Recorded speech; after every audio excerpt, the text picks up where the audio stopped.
de reabertura do lado do governo segue. Boa tarde, Solange, explica para nós. Boa tarde, Amadeu, para você e a todos que nos acompanham neste momento. O cronograma de retomada das atividades econômicas, da flexibilização da economia foi definido e divulgado pelo governo do estado. Começou agora em julho e vai até setembro. Mas, de acordo com o governo, a cada semana os números da evolução da doença vão ser analisados e a qualquer momento esse plano pode retroceder, as empresas podem ser fechadas se a taxa de transmissibilidade da Covid-19 aumentar. Amadeu, vamos ver. O novo decreto traz um cronograma detalhado para a retomada de todas as atividades econômicas no Piauí. A publicação estabelece a flexibilização das medidas de isolamento e deixa claro que, em caso de aumento na taxa de transmissibilidade ou crescimento na ocupação de leitos de UTI, o governo pode voltar atrás e adotar medidas mais rigorosas. No cronograma, o fluxo de flexibilização considera 3 classificações de acordo com o impacto econômico e depende do risco epidemiológico. O grupo 1, a flexibilização acontece em 4 momentos: dias 6 de julho, 20 de julho e 27 de julho. Aqui estão incluídas atividades de alto impacto, como indústria de transformação e extrativista, construção civil, comércio, agricultura, pecuária, produção florestal, atividades de saúde humana e animal. O grupo 2, a flexibilização acontece em 2 momentos, nos dias 10 de agosto e 24 de agosto. Aqui estão incluídas atividades de médio impacto, como administração pública, defesa e seguridade social, atividades administrativas e serviços complementares, informação e comunicação, atividades de serviços pessoais e alojamentos. O grupo 3 flexibiliza as atividades econômicas em 2 momentos, nos dias 8 de setembro e 22 de setembro. Contempla atividades de baixo impacto, como artes, cultura, esportes, recreação e serviços domésticos. Como o governador já havia anunciado, a educação vai retomar as atividades na última etapa. Cada nova liberação vai ocorrer a cada 15 dias até setembro, com a última etapa, e prevê o monitoramento epidemiológico e sanitário a cada semana, com controle do fluxo de pessoas em locais com grande movimentação. De acordo com o cronograma, no dia 13 de julho, começa a funcionar todo o comércio ligado à agropecuária, com a venda de animais vivos, defensivos agrícolas e fertilizantes, insumos agropecuários. Também está autorizado a funcionar todo o comércio ligado a alimentos e bebidas. A única exceção é os bares, que ainda não estão autorizados a reabrirem. No dia 20 de julho, começa a funcionar todo o comércio varejista e atacadista de produtos médicos e farmacêuticos e o comércio de móveis e eletrodomésticos. No dia 27 de julho, está autorizado a funcionar todo o comércio de tecidos, vestuário e acessórios, lojas de cosméticos, lojas de artigos para o lar, papelarias, lavanderias, lojas de materiais de escritório, venda de instrumentos musicais. Nesta data, também começam a ser realizadas missas e cultos. Nós vimos aí, nessa última parte da reportagem, a flexibilização do mês de julho. Todas as atividades econômicas, quase todas elas já começam a funcionar, as atividades comerciais, a partir desse mês de julho. A grande expectativa é para a retomada dessas atividades aqui na capital, mas com esse impasse, essas regras valem para o interior do estado. O governador disse que a qualquer momento, se aumentar a transmissão, tudo volta a ser como era antes. Por isso ele pede a compreensão de todos para que respeitem o isolamento, porque o isolamento continua. Como vocês viram no trabalho da Liana e da Solange, o conflito de decretos está criado. O governo mantém o projeto de flexibilização, o governo do estado, para os 224 municípios do Piauí, mas Teresina tem discordância e vai congelar e tornar mais lenta a reabertura.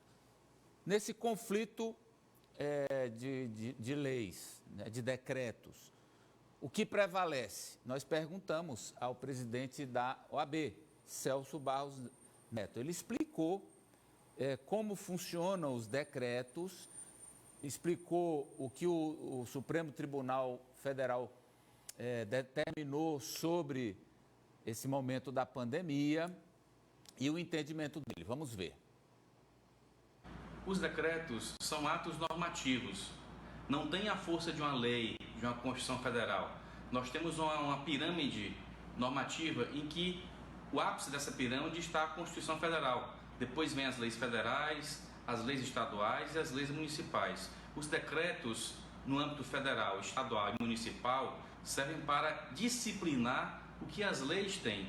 E os decretos federais, estaduais e municipais não podem ser conflituosos. Caso haja conflito entre esses decretos, se sobressairá o decreto federal, depois o estadual, e o municipal ficaria um decreto na forma mais restrita. Mas, no tocante à pandemia, o que se tem observado é que se deve ter uma harmonia entre os decretos estaduais e municipais, porque pelo Supremo Tribunal Federal foi dito que compete aos municípios e aos estados tocarem com mais proximidade, ou seja, tocarem de modo normativo as ações relativas às restrições no período de calamidade pública.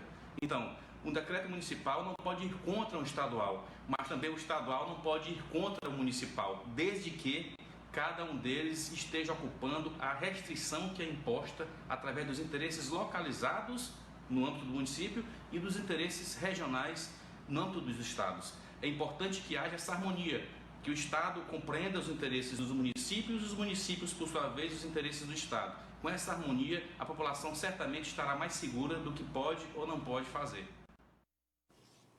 Foi bem didático, doutor Celso Barros. Em tempos normais, o que valeria o decreto federal? Depois, o decreto estadual e, em terceiro plano, o decreto municipal. Em tempos normais. Porém, em época de pandemia, de calamidade, o Supremo entendeu lá que o que vale é o que estados e municípios imaginam, pensam e determinam. Como disse o doutor Celso, importante seria se houvesse convergência, se o decreto do governo do estado fosse em linha com o do município de Teresina, que é o maior do Piauí. No caso da discordância, da divergência, o que prevalece? Pelo que eu entendi, os pesos são iguais e a justiça, no caso, caberá pontualmente à justiça, claro, quando provocada, dirimir a dúvida. Vou dar um exemplo. O comerciante do setor automotivo, de acordo com o decreto do governo do estado, ele pode abrir. Mas aqui em Teresina, então nos outros municípios, ok. Mas em Teresina, o prefeito diz que não, só a partir do dia 20. E aí, o que faz? O empresário abre ou não abre? No caso, eu acho que para abrir, ele precisa se escorar, se amparar em uma decisão judicial. E entendo que esse problema também será judicializado, já que não houve convergência entre o que pensa o governo e o que pensa a prefeitura. Ainda sobre essa decisão hoje do prefeito de congelar a reabertura, veja o que diz o empresário Arthur Feitosa, do Empreender Piauí. Essa reabertura ela já devia ter acontecido lá atrás, gradualmente, em menor escala. Em vez de liberar 50% para alguns setores, 40% para outros, ele teria feito lá ainda no início de junho, final de maio, a reabertura com 20%, com 30%, depois com 40%, aí sim talvez funcionasse. Hoje, nessa altura do campeonato, eu tenho muito receio de que as pessoas, ele pode decretar o que quiser, e eu não estou aqui incitando que as pessoas desrespeitem o decreto do prefeito, não, porque eu sei que ele tem boa intenção, que a intenção dele é preservar vidas. Mas eu tenho muito receio de que as pessoas não vão mais respeitar qualquer decreto da prefeitura, porque as pessoas estão passando necessidade, fome, precisam trabalhar, especialmente os micro e pequenos empresários informais, que dependem do seu suor do dia a dia para conseguir botar em casa a alimentação para amanhã e para depois. É lamentável que ainda estejamos nesse estágio do combate ao Covid-19 depois de mais de 100 dias de preparação e de isolamento forçado. Nós não podemos nem chamar de quarentena, porque quarentena são 40 dias. É mais de uma centena de dias e a prefeitura ainda está nesse lenga-lenga. 1h mais, 1h mais.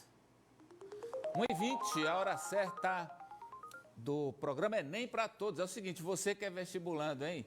Já está no ar desde ontem e todas as terças-feiras você vai acompanhar o programa Enem para Todos. Ele é o primeiro programa da história da TV piauiense voltado para o Enem, para os preparatórios de vestibulares, concursos. É apresentado pelos professores Luciano Mourão e a José Fontinelli. E apresentado na TV Jornal, tá?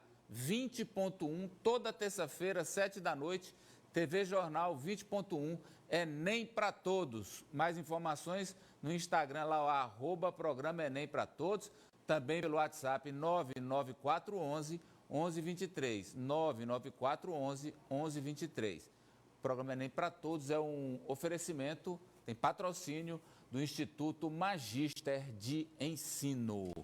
Olha, tempo e temperatura.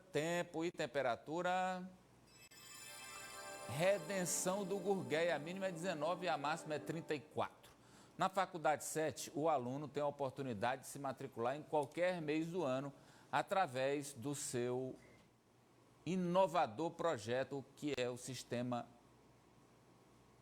modulado.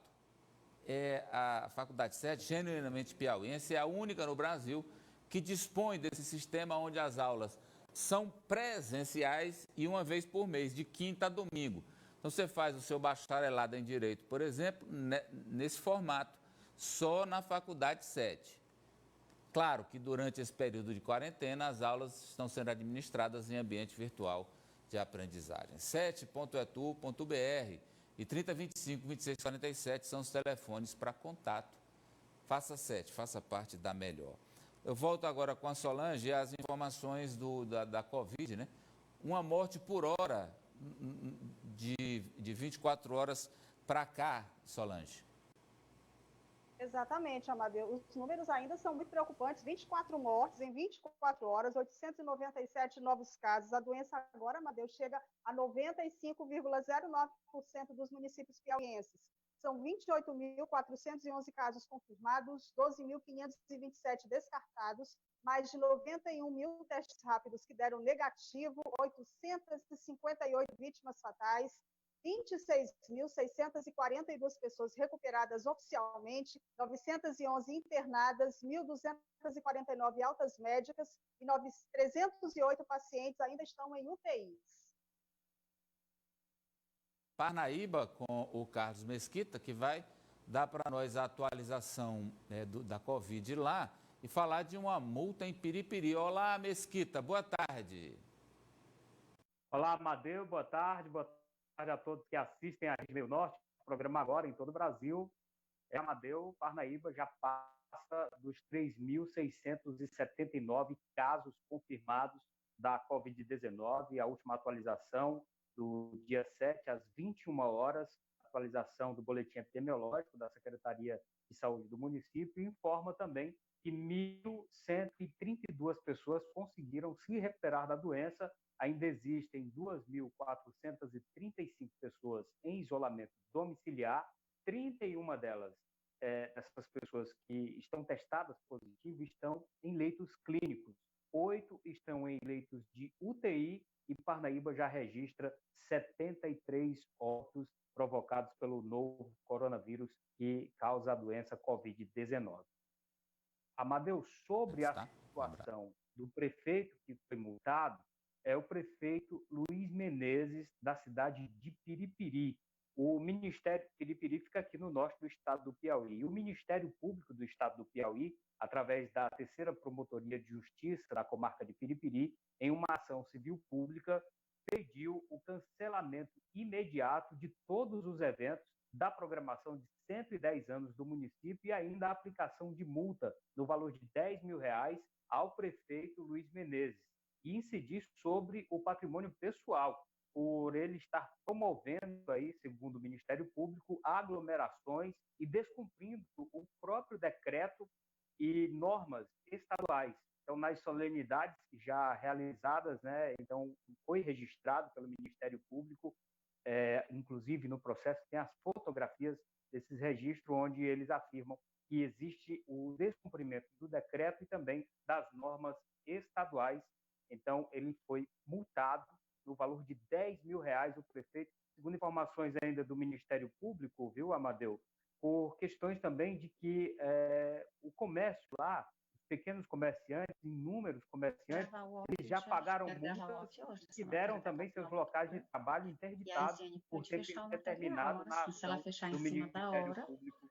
E essa também é uma das alegações do Ministério Público. Amadeu?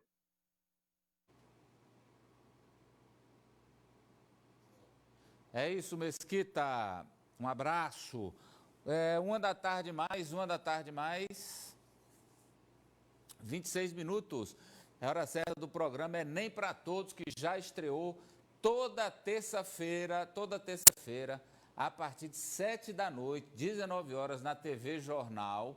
Você acompanha o primeiro programa da TV piauiense voltado para o Enem. É o Enem para Todos, com a apresentação dos professores Luciano Mourão e a José Fontinelli. Olha aí, para contato, mais informações, @programa Enem para Todos. O WhatsApp é o 99411-1123. O Enem para Todos é um oferecimento da 1150 Produções. 1150 Produções. Tempo e temperatura. Isaías Coelho, a mínima lá é 22 e a máxima é 34. Você mora distante de Teresina, mas queria ter a oportunidade de estudar presencialmente. Mas não tem como vir aqui todos os dias para o sistema regular. Então, conheça o sistema modulado. Você vem uma vez ao mês, de quinta a domingo, faz o seu curso e no final recebe o diploma pelo MEC. Mês que você puder vir, vem, matricula. Quando não puder, tudo bem, até concluir o curso, tá? Só a Faculdade 7 dispõe desse sistema. Faça lá o seu bacharelado, tecnólogo, licenciatura. 3025-2647 e o endereço eletrônico é o 7.edu.br. Vamos voltar agora com a Liana. A Liana vai falar para nós sobre, especificamente, Teresina, a redução aí dos números de pessoas infectadas e também sobre a ocupação de leitos de UTI na capital. Pois não, Liana?